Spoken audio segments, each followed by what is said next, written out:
मई 2025 का महीना मेष राशि के लोगों के लिए कैसा होने वाला है।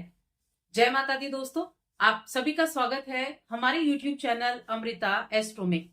और आज की इस वीडियो में मैं बात कर रही हूं मई माह के मेष राशि फल के बारे में। ये जो राशि फल है ये चंद्र राशि पर आधारित है। और देखिए, मई महीने की जो चर्चा है वो इस वर्ष की शुरुआत से चली आ रही है, क्योंकि इस महीने में दो ग्रहों का गोचर है जो बहुत महत्वपूर्ण भी है। और इस गोचर का प्रभाव आगे आने वाले 1-1.5 वर्ष तक आपको देखने को मिलने वाला है। तो क्या ये गोचर आपके जीवन में बदलाव लेकर आएंगे और मई के महीने में क्या कुछ आपको प्राप्त होने वाला है, इसके बारे में जान लेते हैं। तो पहले ग्रहों की स्थिति की ही हम देख लेते हैं। यहां देखिए, अगर देखें तो महीने की जब शुरुआत होगी तो आपकी राशि में सूर्य देव बैठे होंगे, जो कि यहाँ उच्च के होते हैं। उच्च के सूर्य 15 मई तक रहेंगे, तो 15 मई तक का समय आपके लिए अच्छा है। उसके बाद 15 मई को आपके द्वितीय भाव में आ जाएंगे, तो वहां वो अलग रिजल्ट देंगे। बुध देव 7 मई को राशि बदलकर यहाँ आएंगे आपके प्रथम भाव में, और यहाँ आपकी राशि में बैठकर बुधादित्य योग का निर्माण करेंगे। उससे पहले वो आपके 12वें घर में होंगे। अब दूसरे घर में बृहस्पति विराजमान है 14 मई तक। 14 मई को इनका राशि परिवर्तन होगा, जो बहुत बड़ा परिवर्तन है, क्योंकि जो गुरु का राशि परिवर्तन है वो आपके तीसरे घर में होगा, मिथुन राशि में। ये कैसे प्रभाव देगा इसके बारे में भी हम जानेंगे। और आपके चौथे घर में मंगल विराजमान है, जो नीच की अवस्था में है। और 5वें घर में आपके 18 मई को केतु का गोचर होगा। 18 मई तक ये आपके छठे घर में रहेंगे, उसके बाद आपके 5वें घर में आ जाएंगे 18 मई को। उसके बाद देखा जाए तो आपके 11वें घर में 18 मई को राहु का गोचर होगा, जो काफी अहम होने वाला है मेष राशि के जातकों के लिए। और 12वें भाव की बात करें तो 12वें भाव में जब महीने की शुरुआत होगी तब तो शनि, राहु, बुध और शुक्र 4 ग्रह होंगे, चतुर्ग्रह योग रहेगा। लेकिन 7 मई को तो बुध का गोचर हो जाएगा, यहां से बुध आ जाएंगे। उसके बाद 14 मई को 18 मई को यहां से राहु का गोचर हो जाएगा, राहु भी चले जाएंगे यहां से। फिर शनि और शुक्र, 2 ग्रह बचेंगे, शनि और शुक्र 12वें घर में ही रहने वाले हैं। तो ये है हमारी गोचर की स्थिति। अब ये रिजल्ट कैसा देंगे उस पर आ जाते हैं। तो आगे बढ़ने से पहले छोटा सा ही निवेदन है, चैनल पर पहली बार आए हैं, अभी तक चैनल को सब्सक्राइब नहीं किया है तो सब्सक्राइब कर लें। कुंडली दिखाना चाहते हैं तो स्क्रीन पर नंबर मिल जाएगा या फिर डिस्क्रिप्शन में मिल जाएगा, आप हमें व्हाट्सएप पर मैसेज कर सकते हैं। अब इनके रिजल्ट की बात कर लेते हैं। पहले मैं बात करूंगी गुरु बृहस्पति के बारे में, गुरु के गोचर के बारे में। तो देखिए, गुरु जो है वो 14 मई को इनका राशि परिवर्तन होगा। 14 मई तक गुरु आपके दूसरे घर में बैठे हुए हैं, तो थोड़े से आपके लिए इस समय अवधि में खर्चे हो सकते हैं, घर परिवार के लिए, धर्म से जुड़ी हुई चीजों के लिए, धार्मिक कार्यक्रमों के लिए। तो थोड़े बहुत खर्चे होते हुए यहाँ आपको दिखाई देंगे, क्योंकि जब किसी ग्रह का गोचर होता है तो उससे पहले वो अपने पूरे रिजल्ट दे देता है। तो यहां से 1, 2, 3, 4, 5 आपके कुछ दान धर्म करते हुए दिखेंगे, कुछ धर्म कर्म की चीजों में आपका खर्चा यहाँ होता हुआ दिखाई दे रहा है। उसके बाद जब गुरु का गोचर होगा तो देखिए, गुरु जो है तीसरे घर में आएंगे। तीसरा जो घर है, कुछ प्लैनेट के लिए, जो पापी ग्रह होते हैं ना, उनके लिए बहुत अच्छा होता है। राहु आ जाए, शनि आ जाए, मंगल आ जाए, सूर्य आ जाए, बहुत अच्छा होता है। लेकिन जब कोई शुभ ग्रह तीसरे घर में बैठता है तो उस घर से रिलेटेड जो रिजल्ट होते हैं वो बहुत अच्छे देखने को नहीं मिलते हैं। अब यहाँ डरने की आवश्यकता नहीं है, मैंने कहा है उस घर से रिलेटेड आपको अच्छे रिजल्ट नहीं मिलते हैं। अब गुरु को तीसरे घर में अच्छा नहीं माना गया है, तीसरे घर में नहीं अच्छा है, लेकिन उनके पास 3 दृष्टियां हैं जिनसे वो शुभ रिजल्ट देते हैं। सबसे पहले जो गुरु का यहाँ गोचर है ये क्या करेगा, एक तो आपके जो मित्र हैं, आपके जो भाई बंधु हैं, उनके साथ किसी तरह के विवादित स्थिति हो सकती है, तो थोड़ा सा वहां आपको ध्यान रखना होगा। गुरु के 3rd हाउस में बैठने से बहुत अच्छा नहीं है। किसी से, अपने फ्रेंड सर्कल में, नेबर से किसी से लड़ाई हो सकती है, दूरी बन सकती है, आपको कोई अपना धोखा दे सकता है, कोई जिसको आप भाई समझते हो, मित्र हो, तो थोड़ी सावधानी रखनी है। लेकिन उसके अलावा क्या है, तो देखिए, गुरु के पास 3 दृष्टियां हैं। यहां से बैठकर गुरु पहली दृष्टि 1, 2, 3, 4, 5 यहां डालेंगे, दूसरी दृष्टि आपके भाग्य भाव पर डालेंगे, तीसरी दृष्टि यहां डालेंगे 11वें घर पर। अब गुरु के यहां होने से एक तो आपका भाग्य चमकने वाला है। देखिए, दृष्टियों का कमाल देखिए। 9वां भाव जो कि इनकी खुद की राशि है, गुरु यहां बैठकर अपनी ही राशि को देखेंगे, जो भाग्य भाव की है। काल पुरुष की कुंडली है ये मेष राशि, जहां पर गुरु की राशि आती है। अपने भाव को देखना, भाग्य को बढ़ावा देना है, ये आपके भाग्य को बढ़ाने वाला है। एक नेगेटिव चीज थी सिर्फ मित्रों से विवाद, दूसरा भाग्य से सपोर्ट मिलेगा, भाग्य से आपको अच्छे लाभ मिलेंगे, धर्म की यात्राएं होंगी, कोई बहुत दूर का ट्रेवल हो सकता है। स्टूडेंट्स के लिए बहुत अच्छे रिजल्ट यहां देखने को मिलने वाले हैं। और साथ में 11th हाउस पर गुरु की दृष्टि गई तो क्या होगा, धन लाभ के प्रबल संकेत गुरु की कृपा से आपको बनते हुए दिखाई दे रहे हैं। अचानक से कोई बड़ा धन लाभ आपको हो सकता है, कोई रुकी हुई डील आपकी पूरी हो सकती है। तो यहाँ कोई ऐसी डील, कोई आपका पेंडिंग काम पड़ा हुआ था, उस काम को भी आप पूरा करते हुए दिखाई देंगे। तो गुरु आप अपनी दृष्टियों से आपके लिए बहुत अच्छे रिजल्ट देने वाला है इस महीने में। लेकिन कब, 14 मई के बाद। और गुरु क्या देगा इसके बारे में अलग वीडियो पर चर्चा करेंगे, लेकिन इस महीने की हम यहाँ बात कर चुके। अब आ जाते हैं हम दूसरे प्लैनेट पे। सबसे पहले हम यहाँ राहु की बात कर लेते हैं, क्योंकि राहु का भी गोचर होगा।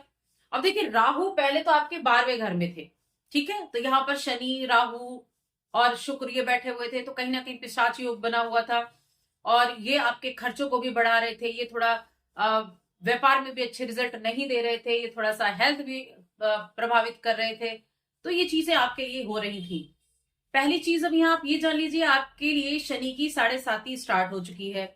लेकिन राहु जो है उनके लिए कुंभ राशि का जो ये साइन है 11 नंबर, ये उनकी एक तरह से मूल त्रिकोण राशि भी है, अपनी राशि में आ रहे हैं।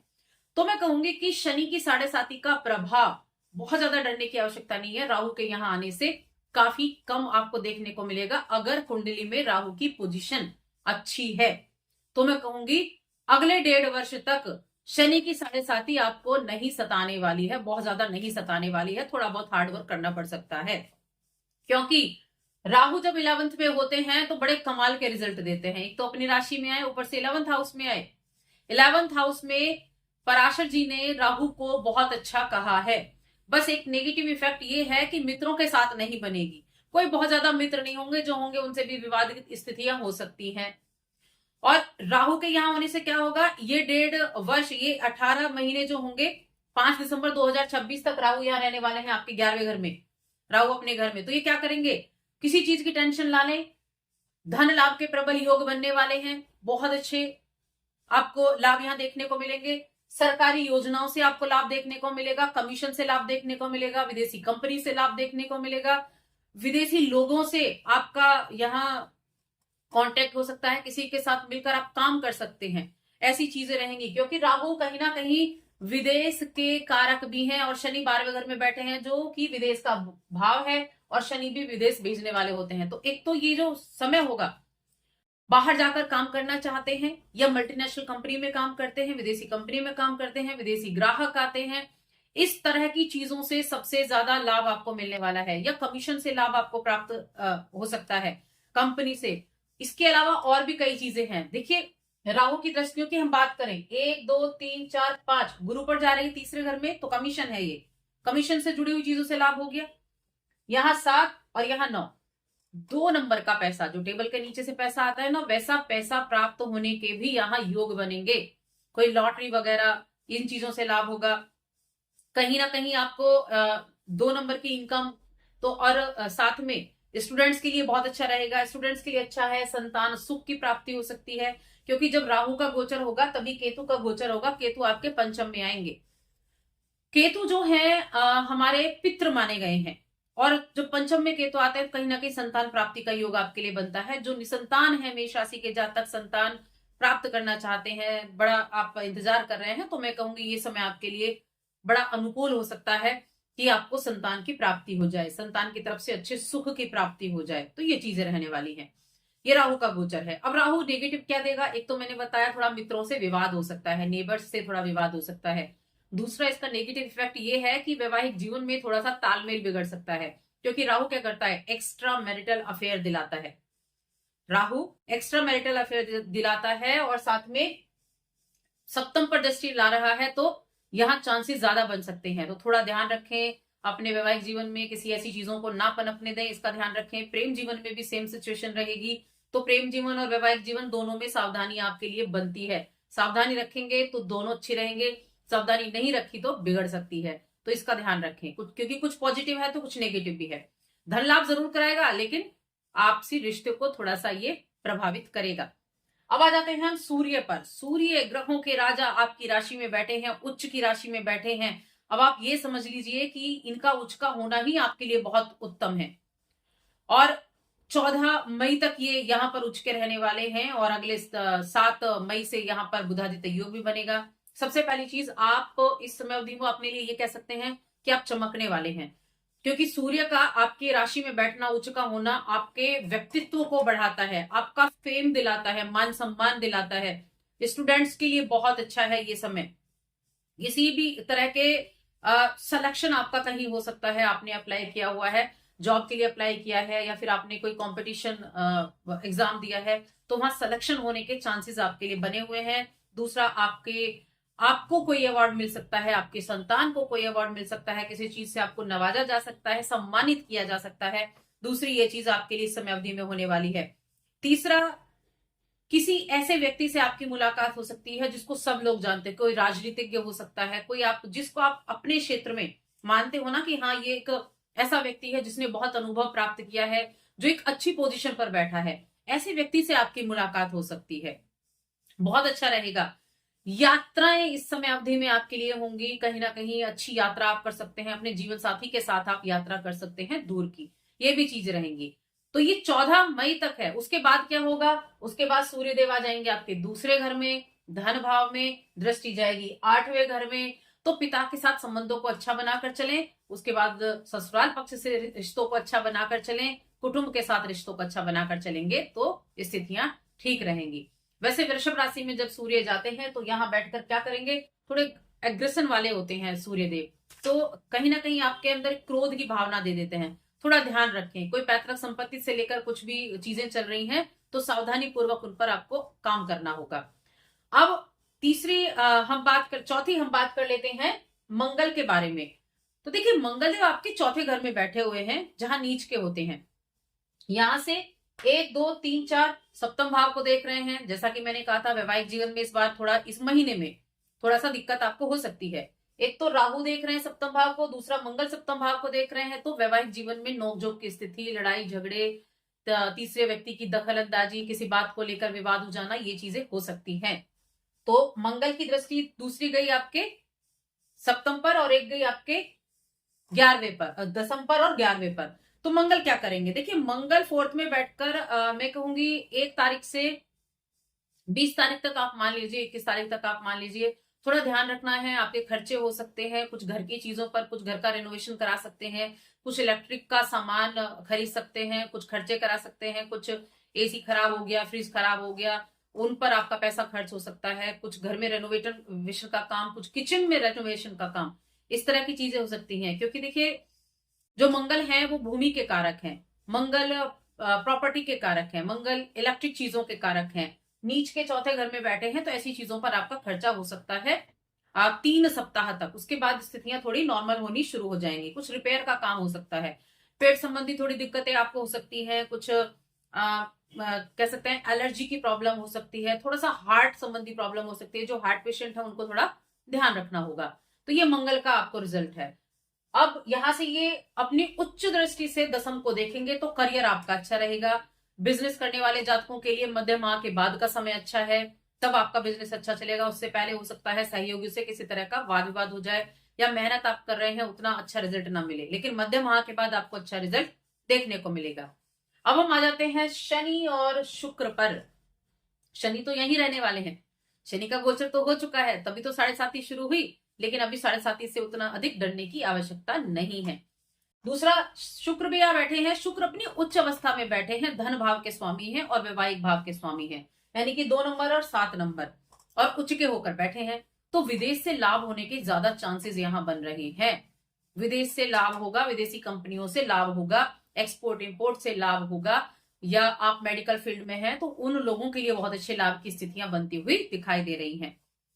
इसके अलावा यहाँ शनि भी यहाँ विराजमान है, तो शनि तो 7.5 ही दे रहे हैं, थोड़े खर्चों को बढ़ा रहे हैं, तो कुछ खर्चे आपके बनते हुए दिखाई दे रहे हैं।